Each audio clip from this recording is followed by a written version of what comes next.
Back to my channel Soma's real life. চলো সকলকে স্বাগত জানাই আবার একটা নতুন ভিডিওতে। আশা করি সকলে ভালো আছো, আমরা সকলে ভালো আছি আর সকলের আশীর্বাদে। চলো আবার একটা নতুন ভিডিও স্টার্ট করছি। এখন মা এসেছে, এখানে আছে মা আর আমি দুজনে এখন মুড়ির চাট করে খেতে বসেছি। জল টিফিনটা করে নিই, তারপরে যা যা রান্নাবান্না হবে, যদি খুব বেশি রান্নাবান্না নেই তো যা যা রান্না হবে সকল কিছুই আপনাদের সামনে তুলে ধরবো, সঙ্গে থাকবে। চলো আজকে মা আর মেয়ে দুজনে মিলে টিফিন করতে বসেছি। দেখো না, বেশ মুড়ির চাট করে নিয়ে বসেছি। প্রত্যেক দিন একা একা টিফিন করি, ছেলে ওপরে খায় আমি নিচে বসে খাই, আজকে দুজনে মিলে। চলো দেখি মা কি করছে। মা এলে একটু রিল্যাক্স হয়ে একটু বসতে পারি। চলো মা কি করছে দেখি।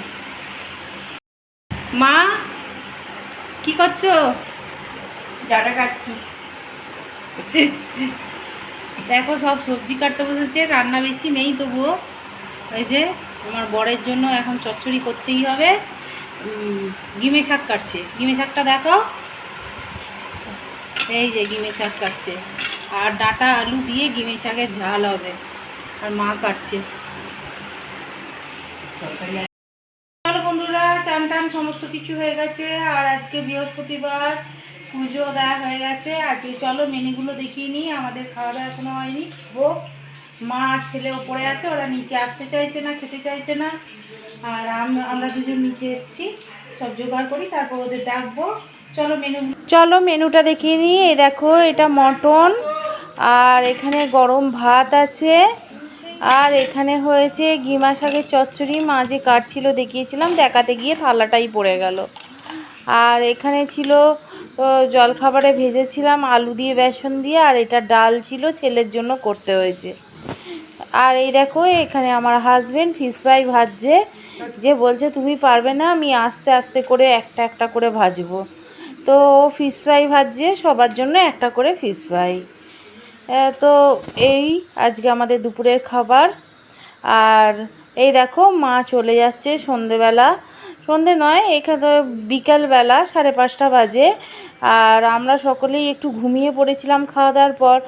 আর আমার হাজবেন্ড তো কাজে যাবে, তাই একটু দেরি হয়ে গেছে, তাড়াহুড়ো করে দুজনে চলে গেল। আবার একটা মন খারাপ নিয়ে থাকা, কি আর করা যাবে।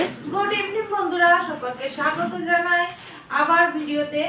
চলো, আমি কালকে অফিসে দিয়ে গেছিলাম দিদির দোকানে, তো ওখান থেকে কিছু একটা জামা নিয়েছিলাম, সেই জামাটা তোমাদের দেখাচ্ছি। এই দেখো, এই জামাটা আমি নিয়েছি অক্ষয় দিদিয়াতে। কেমন হয়েছে বন্ধুরা অবশ্যই জানিও। এটা দিদির দোকান থেকেই নিয়েছি। আর নরম, খুব নরম, আর পাতলা, যেহেতু আমরা কিছুদিনের মধ্যেই বেড়াতে যাবো, তাই এই জামাটা আমি কিনেছি।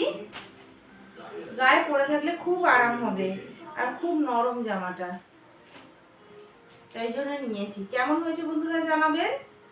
আর আজকে মেশোতে দুটো জামা সবসময় পরার জন্য অর্ডার করেছিলাম, আজকেই এসছে, সেগুলো তোমাদের সঙ্গে শেয়ার করি।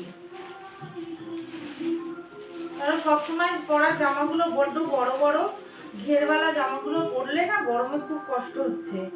আর কটন থেকেই জামাটা অর্ডার করেছিলাম, কিন্তু কটন নয়, জানো তো, জামাটা কটন নয়, একটু মিক্সড মতন আছে।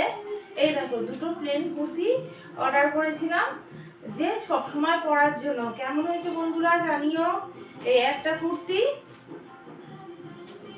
আর এগুলো মেশো থেকেই অর্ডার করেছিলাম। আর এইখানে আছে আর একটা কুর্তি, এই দুটো কালার কেমন হয়েছে জানিও। কারণ আমি প্লেনই নিয়েছি, সবসময় পরবো, সবসময় এদিক ওদিক যেতেও লাগে, আর সকালবেলা মর্নিং ওয়াক করতে যেতেও লাগে। আমরা যেহেতু টি শার্ট গেঞ্জি এইসব পরা অভ্যস্ত নই, তাই কুর্তি পরলে আমার খুব সুবিধা হয়।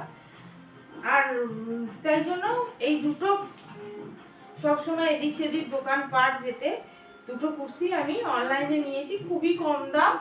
দুটো কুর্তির দাম 338 টাকা নিয়েছে। আর তাই জন্য অনলাইন থেকে নিলে আমার সুবিধা হয়, দামটাও কম হলো। কিন্তু পিওর কটন নয়, এটা মিক্সড আছে, কটন পুরো, ওখানে কটনই লেখা ছিল, কিন্তু এটা কটন নয়, এটা মিক্সড আছে। আর চলো বন্ধুরা, এই 3 তিনটে জামাই আমি নিয়েছি। এই দুটো মিশো থেকে অর্ডার করেছিলাম, আর এই যে এইটা আর এইটা মিশো থেকে অর্ডার করেছিলাম, আর এইটা দিদির দোকান থেকে এনেছি। এটা দিদির দোকান থেকে এনেছি। বলবেন কুর্তিগুলো কেমন হয়েছে। তো আজকে এইটুকুই ভিডিও থাক। সারাদিন মায়ের ছিল, মায়ের সঙ্গে কথা বলতে বলতে খুব বেশি ভিডিও করতে পারিনি। যতটুকু করেছি ততটুকুই আপনাদের সামনে তুলে ধরবো। তো আজকের জন্য এইটুকু থাক। সকলকে টাটা জানিয়ে আমি বিদায় নিলাম।